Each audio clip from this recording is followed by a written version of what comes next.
From the CyberHub bunker and studio, you're tuning in to the CyberHub podcast. And now for your host and CISO, James Azar.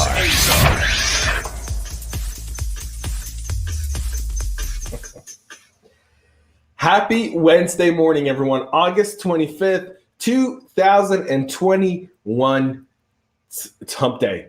So without further ado, it's coffee time, it's hot chocolate time, it's water time, it's beer time because it's 5 o'clock somewhere, it's bourbon time because it's lunchtime somewhere. But without all of that, welcome to the Practitioner Brief. We are live on Facebook, LinkedIn, and YouTube. If you have not subscribed to our podcast, please make sure to do so now. Yesterday, we wrapped up the Hacking MFA webinar with the legendary Roger Grimes, and it was epic. If you signed up and you weren't able to attend, don't worry. You should have gotten an email already with the link to watch it. If you didn't get a chance to watch it, I'm so very, very sorry. You missed out. Maybe, we'll see. I may put out a poll and see how you guys vote, and maybe I'll put it out on our YouTube channel. But till then, so a few things. Let's get out the way. 1, subscribe. Number 2, on our YouTube channel, there's now a segment called CISO Talk Shorts. 2-minute segments of some of my CISO Talk podcasts. You can catch them. They're about anywhere from 1.5 minutes to 2.5 minutes, really short segments on things like zero trust, leadership, hiring, breaking into security, all kinds of really, really cool stuff that pops up in the conversation. Go check out that playlist.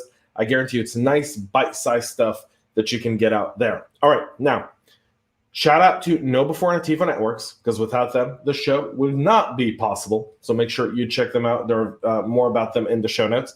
And let's start off with some good mornings to David. Larry, hot chocolate cheers is okay. Good morning to Brent. Good morning to Mr. Dela Cruz. Good morning. I'm not seeing who this is. Mr. Flan, good morning. And it is coffee time. And yes, before we get into our daily stories, my double espresso. Now, for some of you guys, you may be from Chicago and you may be a Cubs fan. Yeah, this is a mug that whenever I bet my buddy from Chicago and I lose, that's what I have to drink out of. So very, very difficult to drink out of a Cubs mug. Good morning to Michael. But without further ado, coffee cup cheers, hot chocolate cheers, whatever cheers you guys enjoy, whatever you're drinking. But cheers to all of you.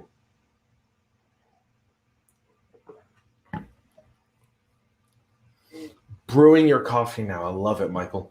Perfect. Let's get right into what's happening. A lot of really important things going on.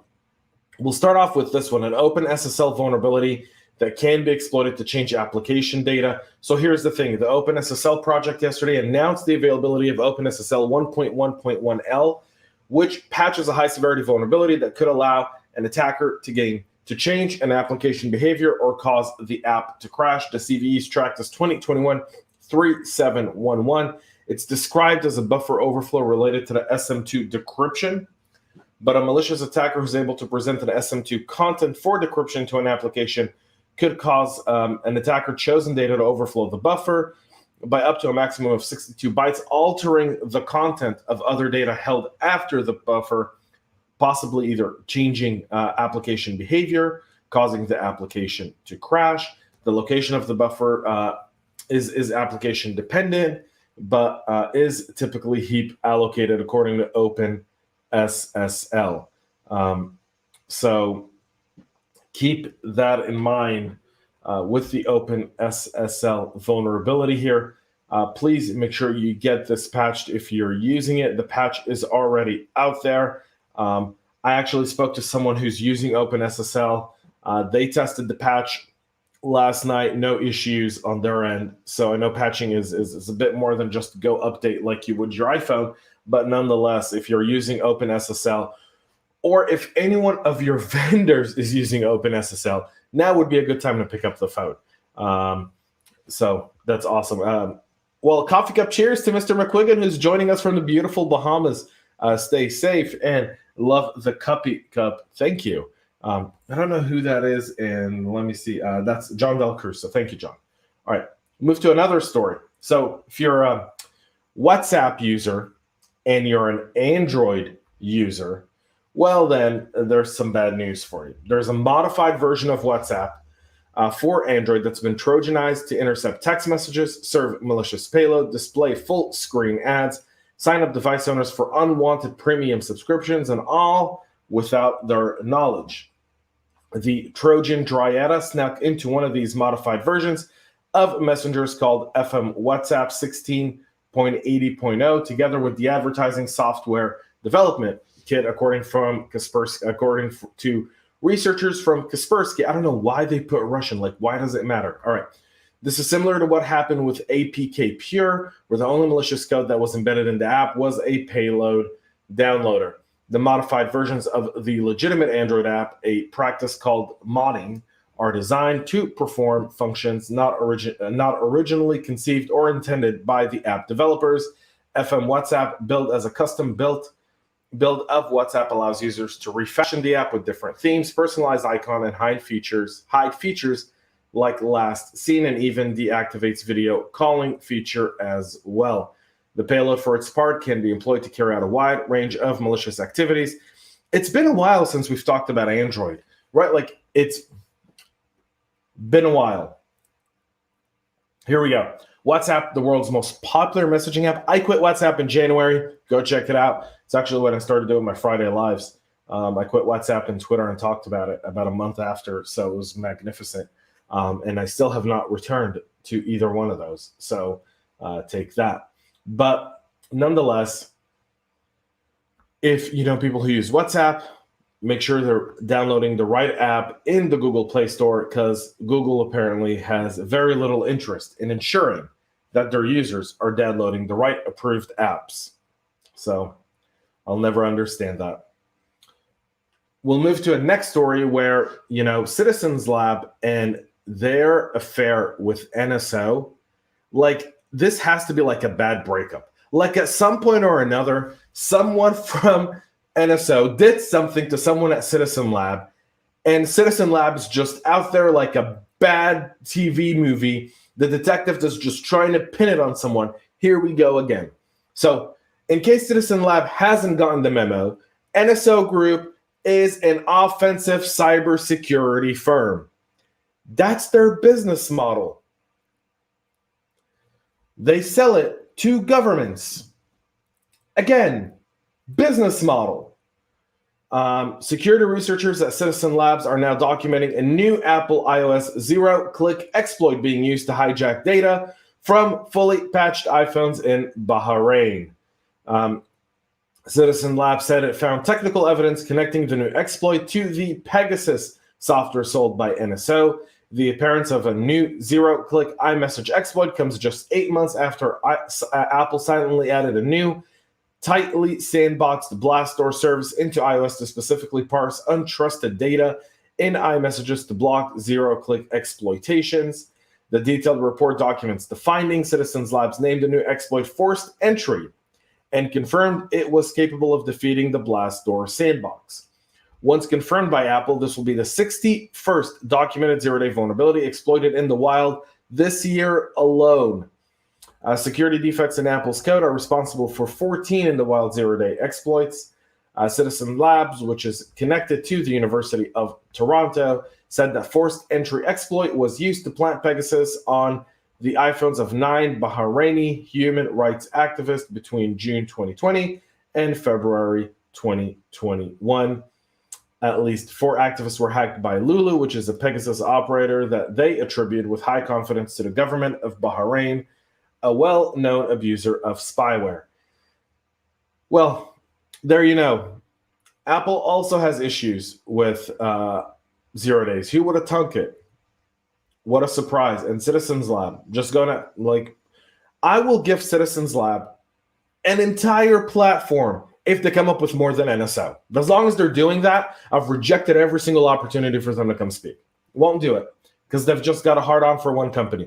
If you have an issue with this, go after every single company that does it and come up with real solutions. Instead, I feel like there's a bad breakup here at some point or another, and that's why they do what they do. So, ransomware gangs scripts. This is our next story, by the way, because this story just agitated me when I saw it this morning. So ransomware's gang scripts show exactly the files they're after. So I want to thank Chris Fallon for actually pointing this out to me yesterday. I was reading it, and then Chris tagged me in it, and it was like, whew, we were like telepathically communicating simultaneously. So shout out to Chris for this one. But a PowerShell script used by PISA ransomware operation gives us a sneak peek to the types of data they attempt to steal during a cyber attack. So the malware hunter team yesterday shared a PowerShell script with Bleeping Computer used by the PISA ransomware operation to search for and exfiltrate data from the server. The script is designed to scan each drive for data folders whose names match certain strings on a device. If a folder matches the search criteria, the script will upload the folder's files to a remote drop server under the threat actor's control. Of particular interest are the 123 keywords that the script searches for, which give us a glimpse into what the ransomware gang considers valuable.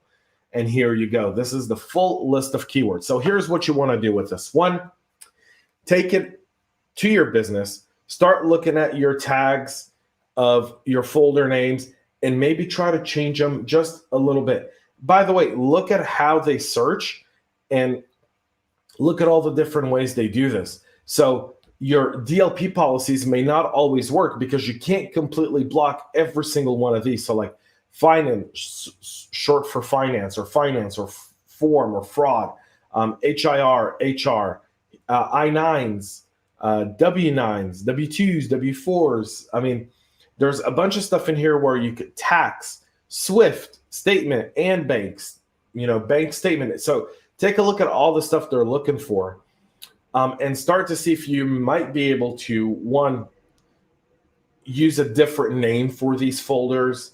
Maybe, that's what I would suggest. And then look at updating your DLP policy, FYI. They say it doesn't make much sense to change your folders' names so that they do not include these strings, as the threat actors will likely perform manual sweeps of data. That is very true in one way, but here's the knockback to this, because when I saw this, I was like, well, here's my kickback to that. You can actually change the folder names or update it or use cryptics into it in order to get them out there. You buy time. They're not able to get it as quickly. So if I'm able to search and encrypt and pull that folder, well, if I've got to manually do it, it's going to take me much longer. This is a script they run with 123 keywords within your environment in order to pull and encrypt files for ransomware. I think actually changing names and maybe updating your internal lingo is something very effective. And finally, scammers steal $2.3 million from a small U.S. town. We don't often talk about business email compromise because often it's not disclosed. But when it happens to a public entity and it's taxpayer dollars, they're required to report it. So the town of Peterborough, New Hampshire, sounds like something out of an Adam Sandler movie, said it lost $2.3 million after scammers tricked town employees into sending large payments to the wrong account. They first learned of the losses nearly a month ago, July 26th, after the Conval School District said it did not receive its $1.2 million monthly transfer. An investigation into the lost payment revealed that scammers used spoofed email accounts and forged documents to redirect the town's payment to accounts under their control. During the subsequent investigation, officials said they also discovered 2 additional hijacked payments that were meant to reach Beck and Bellucci, 2 contractors working on a local bridge. Secret Service was called in to investigate the issue, who is typically in charge of business email compromise. The $2.3 million loss represents nearly 15% of the town's yearly budget. Talk about a hit. Business email compromise accounts to $1.8 billion in losses in 2020, according to the FBI IC3 report. That's it for our practitioner brief today. Folks, tonight, Tech Town Square, we're going to be talking about the Taliban getting access to the U.S. biometric data in Afghanistan, and all of that's going on. What does that really mean?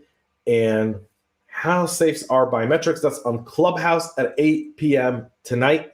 You can join me and Eddie there. I'll be posting the link on my page shortly as well. But come and check it out. Go to Clubhouse, look up the digital debate page, and we'll be there tonight. I did call it Tech Town Square. I'm still not used to the name change, right? So Tech Town Squares, now Digital Debate. We'll be live 8 p.m. on Clubhouse tonight talking about the Taliban getting a hold of biometric data and what does that mean to the people whose data has now been exploited and is available in the hands of a terror organization.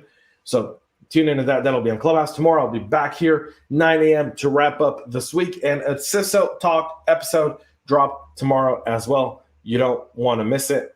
So stay tuned for that. Until then, have a great rest of your day. Happy hump day. See you tomorrow or talk to you tonight on Clubhouse. Join us there. Till then, cheers and have a great rest of your day, folks. We love feedback, so make sure to connect with us on social media and subscribe to our podcast on your favorite podcast listening platform.